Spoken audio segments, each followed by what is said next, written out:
ولو شئنا لآتينا كل نفس هداها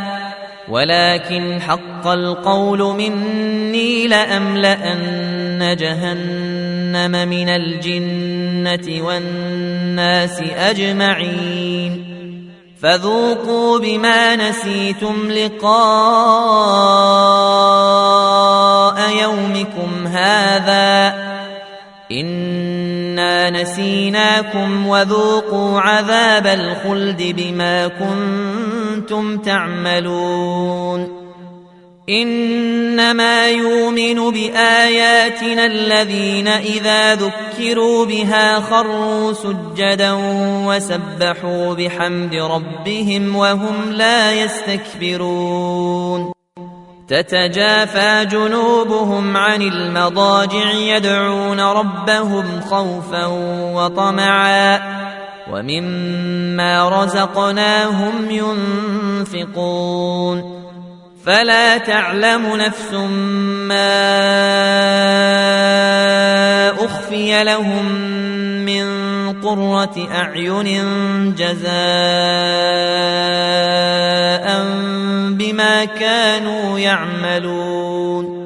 أفمن كان مؤمنا كمن كان فاسقا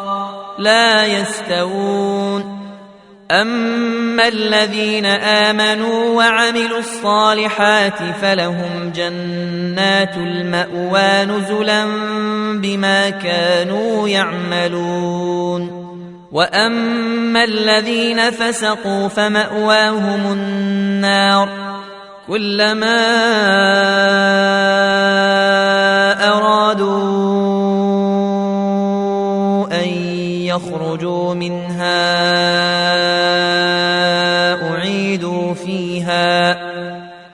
أعيدوا فيها وقيل لهم ذوقوا عذاب النار الذي كنتم به تكذبون ولنذيقنهم من العذاب لدنا دون العذاب الأكبر لعلهم يرجعون ومن أظلم ممن ذكر بآيات ربه ثم أعرض عنها إنا من المجرمين منتقمون